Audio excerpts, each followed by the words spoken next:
80% ibu menyusui itu mengalami puting lecet, terutama di awal-awal kelahiran bayi. Seperti kita tahu, puting lecet itu kan rasanya sakit banget. Bisa bikin ibu menyusui menangis semalam sambil menyusui bayi. Terus gimana cara ngatasinnya kalau udah terjadi puting lecet? Yuk simak video aku selengkapnya bersama aku, Bidan Merina. Tapi sebelum video ini aku lanjut, aku mau ajak mama buat klik tombol subscribe dan nyalakan lonceng notifikasinya supaya mama selalu dapat update video terbaru dari aku.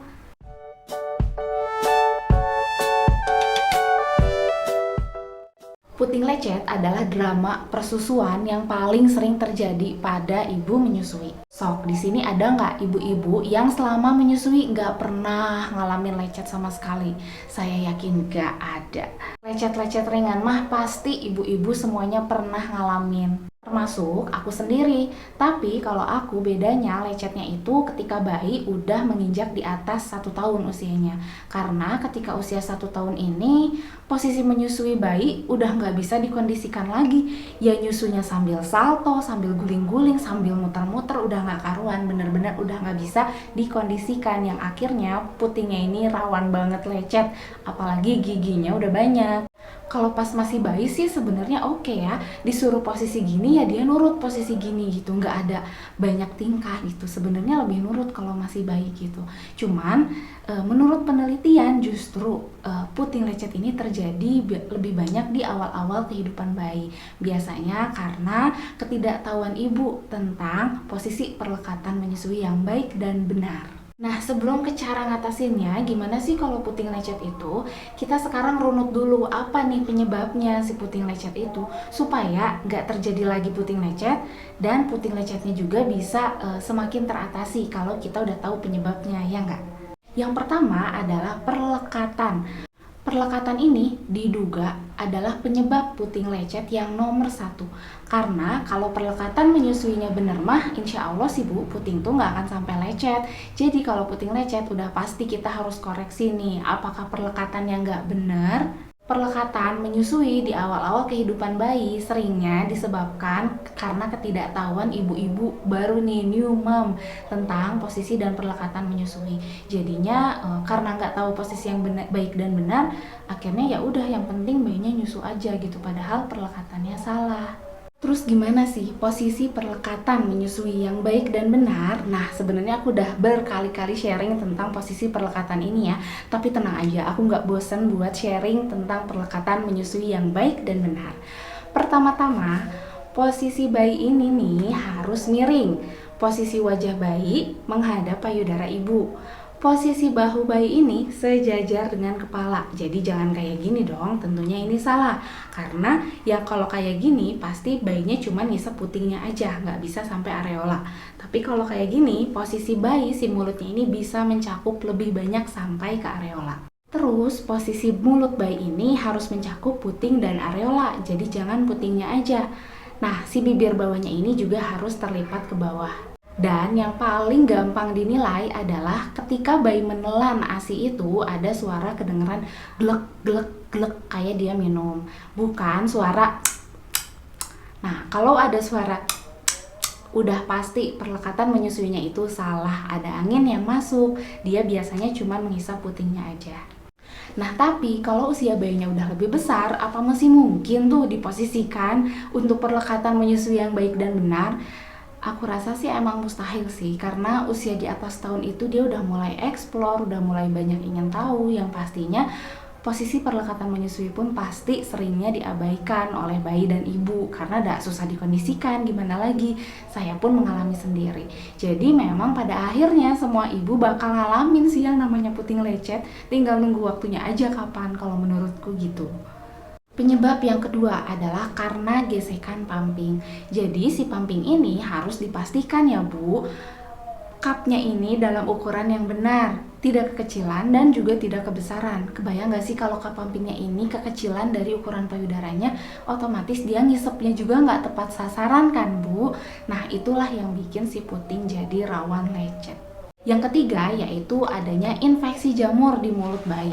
Jadi bu, mulut bayi itu karena daya tahan tubuhnya belum sempurna, sering terjadi jamur di lidah ini yang putih-putih tebal banget, bukan plak susu tapi beda, ini udah sampai ke jamur di lidahnya tuh. Nah, ketika mulut bayi nempel ke puting ibu, si jamurnya ini bisa berpindah ke puting ibu, yang akhirnya puting ibu itu akan ada sensasi perasaan panas, gatel, sakit, terus kelihatan kayak kemerahan dan mengkilap. Nah, itu tandanya puting ibu dihinggapi jamur dari mulut bayi. Yang keempat, adanya saluran susu yang tersumbat. Kenapa sih bisa bikin puting lecet? Emang apa hubungannya? Orang yang tersumbatnya di payudara bukan di puting? Iya, tapi ketika salurannya ini ada yang tersumbat, otomatis bayi ini bakal menghisapnya itu lebih kuat. Karena dia pasti lebih gemes dan lebih penasaran, kok ASI-nya nggak keluar sih udah dihisap? Nah, itulah yang akhirnya bikin si puting ini lebih rawan lecet. Karena si bayinya ini juga lebih ruwet gitu, kayak nyusunya tuh kayak lebih kuat banget ngisepnya karena si ASI-nya itu nggak keluar. Selain itu, saluran ASI yang tersumbat juga bisa bikin infeksi kalau dibiarin. Nah, itulah yang bikin si payudara dan putingnya terasa nyeri dan lecet. Yang kelima, penyebabnya itu bisa karena ada masalah lip tie atau tongue tie di mulut bayi. Kenapa sih lip tie dan tongue tie bisa berpengaruh pada puting lecet? Karena ketika bayi ada masalah di mulut, otomatis perlekatan bayi pada payudara ibu itu nggak akan seoptimal bayi-bayi yang nggak ada lip tie dan tongue tie. Jadi biasanya bayi yang lip tie atau tongue tie-nya ini parah, perlekatannya itu cuman kayak di putingnya doang, nggak bisa sampai ke areola, yang akhirnya berpengaruh pada puting lebih rawan lecet. Nah, biasanya lip tie dan tongue tie juga berpengaruh pada berat badan bayi ya, karena kan asupan ASI-nya jadi nggak optimal kalau perlekatannya nggak optimal. Selain itu, pada bayi lip tie dan tongue tie, ketika menyusui, si putingnya ini cuma sampai langit-langit yang depan, dimana langit-langit depan itu kan keras, beda sama langit-langit yang di belakang. Kalau bayi-bayi normal tanpa lip tie dan tongue tie, itu dia bisa mencapai pada langit-langit yang empuk di belakang, jadi nggak akan lecet tuh si puting. Tapi ini mah, dia cuma mencapai di langit-langit yang keras, otomatis dong si puting lebih rawan untuk terjadi lecet. Nah, terus gimana nih Bu Bidan kalau puting saya nih udah terlanjur lecet? Pertama-tama, ini ibu-ibu udah pasti pada tahu nih, ketika ibu sebelum atau setelah menyusui, keluarkan ASI sekitar 2 atau 3 tetes dengan cara menekan si bagian areola, bukan putingnya ya, bagian areolanya. Kita keluarkan 2-3 tetes, setelah keluar kita oles bagian putingnya ini dengan jari kita, seperti ini. Nah, itu dilakukan sebelum dan setelah menyusui bayi. Karena si ASI ini dipercaya bisa melembabkan puting dan bisa menyembuhkan keadaan lecet. Jadi mengoles ASI sebelum dan setelah menyusui ini sangat bermanfaat ya. Jadi jangan sampai dilewatkan. Yang kedua, stop menggunakan sabun mandi untuk menggosok atau membersihkan puting susu ibu. Karena sabun mandi ini bisa bikin si putingnya ini jadi kering, terus gampang retak dan akhirnya gampang lecet. Nah, kalau mama mau bersihin si putingnya ini, lebih baik kebersihinnya itu pakai baby oil, pakai grapeseed oil, atau bisa juga pakai minyak zaitun. Yang pertama-tama kita ambil kapas kecantikan atau kasa. Terus kita tetesin oil sekitar 5 tetes sampai 10 tetes. Terus si kapasnya ini kita tempelin ke puting ibu selama 5 menit. Nah, setelah 5 menit kita putar searah jarum jam, terus kita angkat. Nah, niscaya si daki-daki semua kotoran kuman-kuman itu bakal langsung keangkat ke kapas ini. Jadi cara membersihkannya kayak gitu ya buat puting ibu menyusui supaya nggak gampang lecet.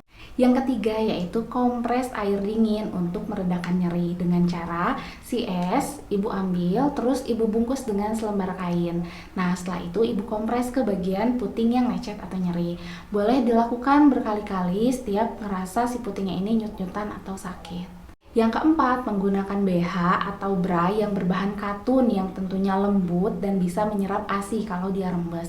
Karena kalau BH-nya ini nggak menyerap ASI, misalnya dia bahan yang licin-licin yang nggak bisa nyerap gitu, takutnya si ASI-nya ini jadi nguyumbang gitu di BH. Gimana ya nguyumbang? Basah kuyup gitu di BH. Yang akhirnya itu bisa memudahkan pertumbuhan bakteri yang akhirnya bakal lebih rawan lecet. Yang kelima yaitu mama bisa pakai krim untuk puting lecet yang aman untuk bayi. Nah, itu banyak banget dijual bebas di marketplace. Mama bisa beli yang terlaris karena aku sendiri belum pernah pakai sih krim untuk puting lecet, jadi aku nggak bisa merekomendasikan merek apapun.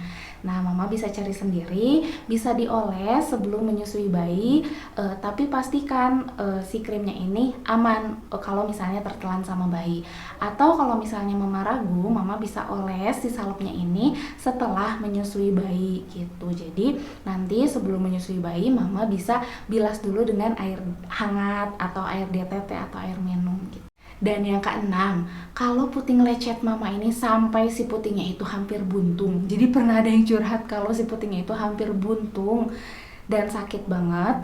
Terus disertai darahnya ini mengalir terus, disertai juga dengan nanah, sebaiknya stop susukan bayi saat itu juga dan mama harus kontrol ke dokter ya buat dapet salep racikan khusus karena berarti puting lecetnya udah parah. Nah, itu tadi beberapa cara buat ngatasin puting lecet yang bisa mama lakuin sendiri di rumah. Semoga setelah nonton video ini mama bisa jadi lebih mudah ya mengatasi puting yang lecet. Oke deh, terima kasih mama udah nonton videoku sampai selesai. Wassalamualaikum warahmatullahi wabarakatuh. Dadah.